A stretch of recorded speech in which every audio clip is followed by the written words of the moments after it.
What is up, everybody, and welcome to FLW Videos. We have so much exciting information going on in Pokemon Go. So Pokemon Go sent out an announcement talking about a move set update, and this actually affected a lot of different pieces of Pokemon Go. It affected the raid side, it affected PvP side, and then a little bit of a tangent.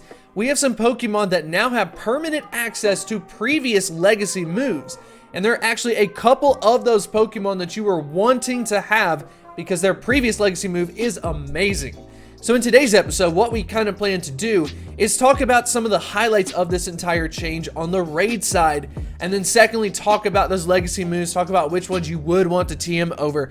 I'm personally not going to touch as much on the PvP side. I think that there's so many channels that will focus on that. And then secondarily, I plan to do some deep dives on these, to be honest. I mean, some of these Pokemon just really deserve it.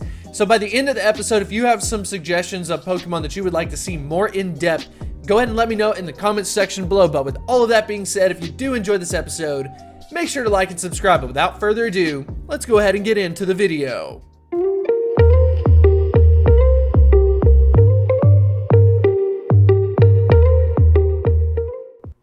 I figured the first thing we should do is take a look at it from the raid side, and then we will talk about those legacy moves because I'm very excited to talk about that as well. So I actually have access to the beta site over at PokeBattler, so we can take a look at some of these results before they actually go live on the site. So many of you are wanting to see this information. Well, this is going to be a way to actually see it, so a huge shout out to PokeBattler. The first situation that we're going to talk about is versus a Regigigas, and the Pokemon that we are going to be highlighting in this situation is Lucario. Ladies and gentlemen, we focus so much on a Pokemon like Conkeldurr inevitably taking over a Machamp, yet it was a Pokemon that was already introduced into the game that is now officially the #1 fighting type Pokemon, Lucario, taking it away because of the new moveset of Aura Spear being added into the game. It is a beastly move, making it leapfrog ahead of Machamp. Do not worry about some of these other Pokemon. You're like, what the heck, why are you using these? That's just for all of the simulations that we're running throughout this. I just put them all in a Pokebox all at one time.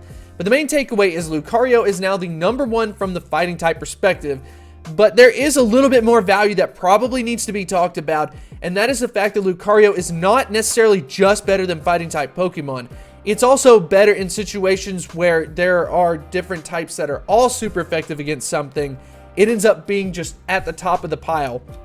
That makes me think we should probably do a deep dive on Lucario just to kind of like showcase that. So that is something that I do anticipate doing. Who knows, maybe it's going to be a double upload kind of day. The next situation that we're going to talk about is ground type Pokemon. Ground type Pokemon got buffed big time, really from two different ways. We ended up getting an update to a quick move as well as a charge move. That charge move being Earthquake, which was in desperate need to be updated. So we're going to run some simulations versus a Raikou and go ahead and take a look at the results.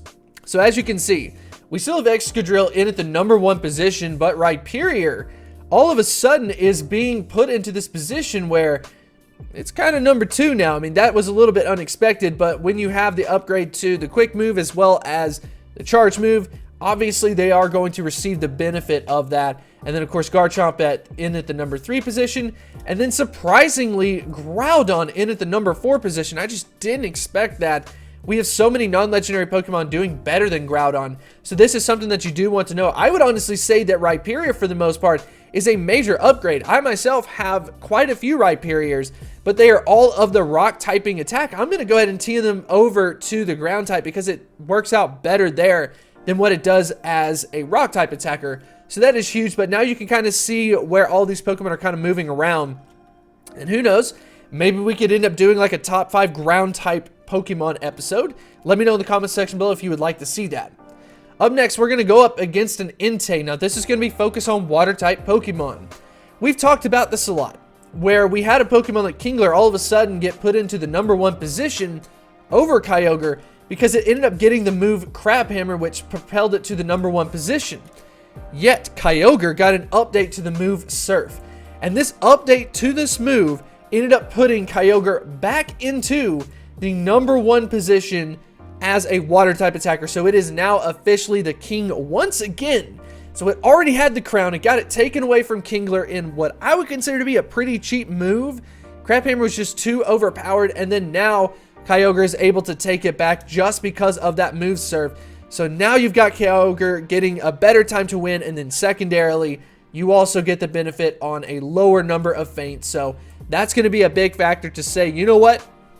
Kyogre is back, and I'm very excited about that. I actually went ahead and TM'd a couple of my Kyogres over to Surf because I just knew that was going to be the move that we wanted to go with. Up next, we are going to focus on a different set of Pokemon, one that I think a lot of people may not necessarily talk about, but I definitely wanted to go ahead and point that out. So we're going to go ahead and go up against a Golem, and the highlight of this is actually going to be this combination of Roserade versus Tangrowth. So Tangrowth ended up getting a new move of Power Whip. It previously just had access to Solar Beam, but Solar Beam gets beat by so many moves. For example, Grass Knot, and then some other ones, of course, like the Community Day exclusive move, but Power Whip is an upgrade. So many people are saying, well, did Tangrowth actually take over that #1 position? No, it did not. I wanted to go ahead and point that out, though, because it is kind of a highlight. It's still going to be the #2, potentially #3 Grass-type Pokemon, but I just kind of wanted to go ahead and point this out just to showcase, yes, Tangrowth got upgraded, but it was not enough to actually get into the #1 Grass-type position. Just wanted to go ahead and point that out. And then at the end of the day, now that you're on an even playing field, for example, with these Water-type Pokemon, Kyogre is clearly the better option. And then you've got Kingler, and then you've got Roserade, and then you've got Tangrowth. So even if Tangrowth were to get propelled to like this position here, you're still going to have to deal with the Water-type Pokemon ahead of it. So just wanted to go ahead and give that good comparison. Thought that that was pretty meaningful. Now up next, we are going to go ahead and give a little bit of a highlight to Heatran. Now, Heatran is in a very similar situation as what we just talked about with Tangrowth. Heatran got an upgrade because of its moveset, where it now has access to Flamethrower.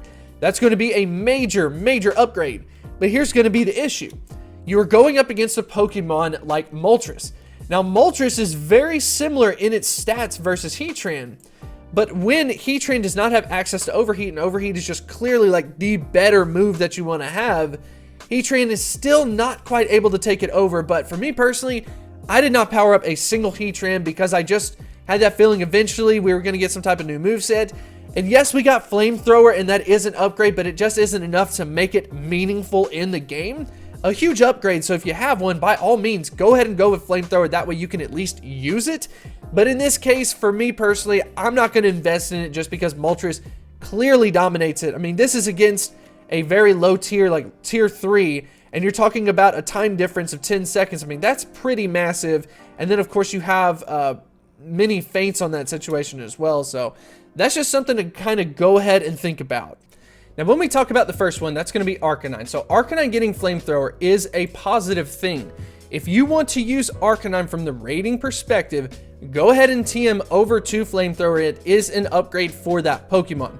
Sure, it's not the best Fire-type Pokemon, but if you just enjoy using it, it's an upgrade, and it is something that is welcome.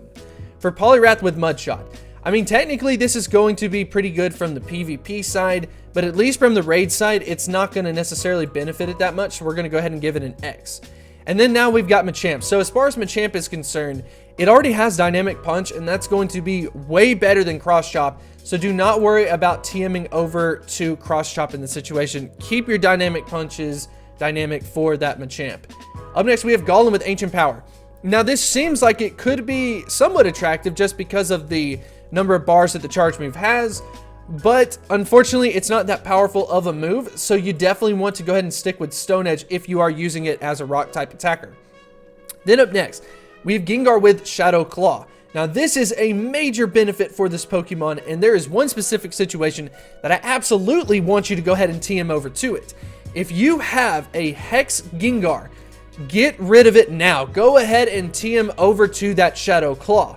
Then on the flip side, if you happen to have a Lick Gengar, another exclusive move, I would not say 100% to go ahead and TM over to Shadow Claw if you already have Lick. If you have Lick, I would say keep it, but if you have Hex, it is a major upgrade up for Gengar, so in that case, go ahead and TM over to it.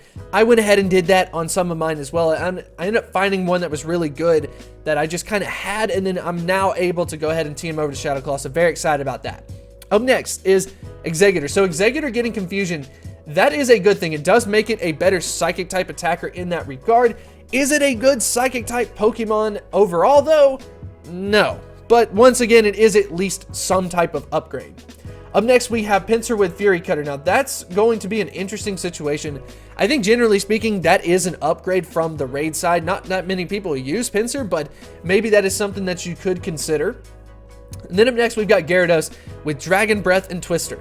It's very unfortunate that we are talking about Twister, because Twister was like the worst, and I mean the worst, Dragon type move that you could have in the game. I think randomly Pidgey has it as well, but Gyarados with Twister, you do not want that unless you just want some type of flexibility. Dragon Breath is not too bad. Twister's going to be a big no for me.